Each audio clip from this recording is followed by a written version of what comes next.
attendance tonight was 5,807. The gate was $382,875. The fight of the night, Henderson versus Thatch. Performance of the night, go to Borg and Magny. Congratulations, everybody won $50,000. Who's first? Raise your hand. There you go. Let me go ahead and start with Benson. Congratulations on a phenomenal victory. You know, you were, I think, a slight favorite when the betting odds came out, but everyone saw the weigh-ins. They saw how big, Brandon was standing next to you. Did you feel like an underdog coming into the night? I haven't really paid much attention to the underdog and not the underdog for a long, long time. I haven't paid attention to that for a long time, so I feel the same as all my fights. Obviously, you've been a champion, so I know that's going to rank, highest in your career. But where would you say this win is, considering you took this fight on short notice, you bumped up a weight class, and there were a lot of things that could have potentially been against you in this fight. I don't think anyone would have said it was a terrible loss had you lost the fight. So where does this rank in terms of your career? I really can't overemphasize, guys. Here in the UFC, the toughest fighters on the planet, every fight you have is the most important fight of your career. Every fight you have, the next fight, you win a belt, you defend it a record number of times. The next fight you have, that's the next most important fight of your career. That's how it is for all of us here on the stage. This one is top up there for the best fight of my life because it's the one I just won. And after the fight, you said a certain Canadian, obviously everyone knows you were talking about Rory McDonald. He kind of joked on Twitter, I don't know if anyone told you, but he said that, every welterweight's calling him out, now I got lightweights calling me out. I assume you were very serious, and if the UFC offered you that fight, you would definitely step in. Is that something you'd be interested in? If Mr. White offered right now, I would jump all over that. That's for sure. But McDonald, he's tough as heck, and be in for a handful right there. Dana, is there any... McDonald has a fight. And what's that fight? Can we know now? Or?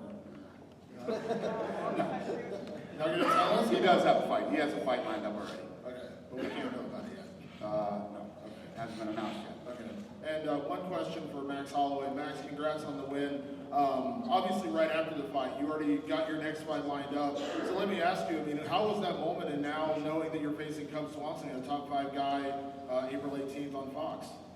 Man, blessed, man, like the nickname, man. I'm excited, man. I can't wait. I look up to Cub in a lot of ways, and his ninja style versus my ninja style should be a great ninja fight, so I can't wait April 18th. Hey, for Ben, congratulations. That photo really did make the rounds, it felt like yesterday, and I just wondered, when you were standing up there and you got to actually see how big Brandon was any part of you like, what am I doing up here? Not exactly. I wouldn't use those words, but standing in front of him, I was more just excited. Like most fighters, when you see your opponent, you're ready to go. Sometimes they're taller than you, sometimes they're shorter than you, sometimes they're wider than you, sometimes they're skinnier than you. It is what it is. You got to have confidence in your abilities and your skill set, and go out there and beat them up. Wait till you see it on TV. It's crazy on TV. How much bigger it looks. It's great. So, disappointing now that you know that Rory has a fight, and it's apparently not you. What does that mean for you then? Because you had said before that you weren't committing to 170 pounds. You looked great tonight. Are you going to put on some weight and make a run on 170, or go back to 155? What are you thinking right now? It's still in the air. It really is kind of still in the air. We'll see. I'm not really sure. So many times, you guys, it's not truly up to us. It's a lot of it. It's up to big boss man up here. He says, hey, you should fight this guy. You either say yes, or you say, you probably should say yes. So it's up to the UFC a lot of times. They give you a call, they talk to your manager, they talk to you, and then you say yes, and off you go. And then just a quick one for Dana. Ben's saying that every win is exactly the same in the UFC. What did you think of his performance tonight? Because immediately, a lot of people are saying this was his top fight ever. Without a doubt, he looked unbelievable against a tough, big guy. I was blown away by his performance. It was insane. He looked so good. And me, I'm not a big fan of small guys moving up to bigger weight classes, but how can you deny him after what he did tonight? He looked unbelievable tonight. Obviously, in a fight, when you start looking at other guys that he matches up with, a fight against Rory's got a lot of good wrestling too, and Rory is really good at using his reach. You look at a kid, he stepped up tonight. I know he came in and fought, but he stepped up tonight. He's fighting a former world champion on late notice, 5 rounds. becomes the main event here. First time he's ever been a main event in the UFC in his hometown. You know, that's a lot of pressure on a guy. Ben Henderson is an unbelievable vet. He used he got inside, he used that low leg kick really well. Unbelievable shots to the body that Ben was throwing tonight. Ben fought the perfect fight, and it was an awesome main event. Then I guess just to build on that, I mean, where do you see his future right now, just as you envision it? Because, I mean, obviously the size difference was big, and it seems like he'd be, you know, dwarfed by a lot of the guys in the division. But do you think he deserved the right to try a run at 170, or would you prefer him to go back to 155? The other thing is Ben took some big shots tonight too. He took them, and he looked awesome tonight, man. Yeah, it'll be interesting to see if he's cool. If he wants to stay at 170, I'm cool with it. And Benson, I guess, you know, obviously the Roy fight's not there right now, but you said that, you know, earlier this week you felt great all week, got to see how it feel on Saturday night, that's when I make a decision. So how did it feel to be a welterweight? It felt really good, to be honest with you. It felt awesome. There's something to not cutting down, not literally starving yourself to death. What we go through to put ourselves down the way, if we had to continue for another 3, 4, 5, 6 days, we'd probably do some massive damage to our body. So we kill ourselves to get down the way. Being able to stay at 170, make it a little bit easierly. I wanted to see how the performance was come Saturday night. We performed pretty well. It was 2 weeks notice, so I do feel if I could walk around about 180 or so. Normally I walk around for training camp 170 pounds, like 3-4% body fat. If I can do that at 180, get down to 3-4% body fat. I got to work a lot to get there, but I think I can do pretty well at 170 and have a longer training camp rather than 2 weeks notice for freaking mile up elevation. You know, I was able to still push pace and do well, but I know with a good 5-week training camp, I'll be even better at it. And he's got a good chin and speed for the guys at 170. Dan, I know you're often busy during the prelims. Did you happen to see the Chaz Skelly and Jim Ayler's fight? It looked like I watch all the fights. Yeah, no, I'm in my room. I don't miss any of the fights. It looked like it ended via illegal knee, and maybe the referee kind of made a You know what? So that was one of those situations where he was hitting the guy, and he threw the knee. I mean, when you see it in slow motion, he throws the knee while the guy is falling down, and the knee the guy who gets hit's knee hits the ground as soon as the knee lands. Right. I actually think the ref did a good job on that fight. You know, that's one of those tough ones. It's not like the guy was kneeling and he was still in the fight. He was done and his knee was dropping. And obviously, this was a great evening. Hate to bring up something bad. It was the first time we've seen you in a couple weeks. The Anderson Silva situation. There's reports that he failed another drug test on fight night. What can you tell us? I mean, it seems to be one that really bothered everybody in the industry to see perhaps the greatest of all time, fail some drug test. Yeah, no, it's definitely it screwed me up for a few days. I was messed up for a few days after that. I've been a huge Anderson Silva fan too, but we'll talk about that on Wednesday. I'll see you Wednesday in Vegas. Yeah. Can you share any more details on what to expect on Wednesday? What we can expect? Lots of bad shit. We're not going to be talking about fun things. We'll address all the things that have happened lately and what we're going to do and what's going to happen from here on out. Fair enough. Thank you. Neil, obviously, congratulations on another win for you. Man, the welcome you had was incredible. It was very neat. What was that like for you? What was that moment? I think it's the first time you had that huge ovation like that. Did it add nerves? Did it add adrenaline? What was that feeling like? And it felt great. I mean, to go from getting booed and things thrown at you in Brazil to have an entire crowd standing up screaming your name. I mean, I came back to anything better. It felt great. It felt the energy there, and it just definitely helped me fight. And now you've racked up 6 wins, and I think it's like 12 months and 2 weeks. What do you want to do? I mean, is it time for vacation? Is it time for a break? Or you want to try to match what you did in 2014? No, I mean, I'm healthy. I want to keep fighting. I want to get there, keep making mistakes, and getting better from those mistakes, and just keep getting better as a fighter. When my time comes to face the top 10, I'll be ready for it. So I can stay active and stay in there and keep getting better. I'll do that. If I could for Brandon, obviously it was a great fight tonight. I know you're certainly disappointed. Huge step up in competition, former champion. What did you think of it? I mean, is this, are you happy with at least what you're able to turn in tonight? Just what's the feeling right now? Absolutely. I always get a lot of love when I fight at home, so I was just blessed to still have a fight. I told a few people, they're like, what if you fought this person, that person? At that point, I'd been laid off. I was sitting on the couch and nursing my wounds and stuff. So when I didn't have a fight, I would have stepped up and and she's scrappy, you know. Like, so, as much as I would hate to do that, I'm very blessed that he stepped up. I had a lot of fun tonight. I may not look like it, but I had a blast tonight, and every opportunity I have to get in there and show what I got is just fun, and I had a blast. I also said that Benson's a hell of a fighter, but he has terrible makeup, if you can tell. Brandon, let me ask you. Early in the fight, obviously, you were imposing your will. You showed really good, strong punches early.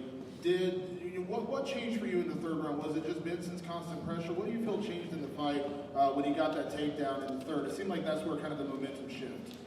I think I got a little more confident with my clinch, and I let him get a lot closer than I should have.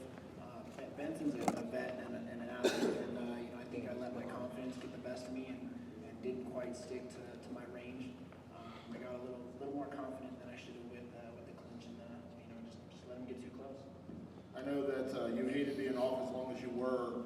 I know nobody wants the taste of a defeat for very long. So I assume, how busy do you want to be this year now, especially after sitting out? And I'm sure that I don't know. Did you feel any of that in the cage tonight? Did you feel any ring rust or cage rust or anything like that?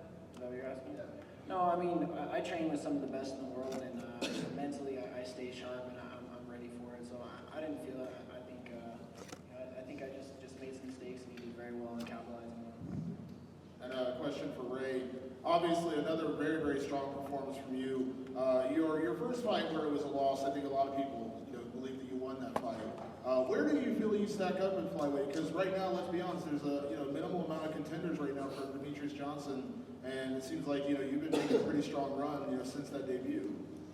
After I fought Dustin, I felt like I won that fight, but I just put it behind me and kept moving forward. I definitely feel like I stack up very well against all these other flyweights in the division. I feel like I can be a new face to the division and also, add some new waves and hopefully add some depth to this division. What kind of challenge? I mean, obviously you don't want to jump too far ahead and say you're ready to become the champion. But I mean, what kind of challenge do you feel like you are ready for? Are you ready for that top 10? Are you ready for those those guys, maybe a Zach Mikowski who sits down something like that? I showed taking the fight against Dustin Ortiz that I'm ready for everything. I'm ready for top 10, top 5, whatever they want to throw at me. I'm mentally strong enough and mentally game enough to do it, and also physically talented enough to do it also. And a question for Neil.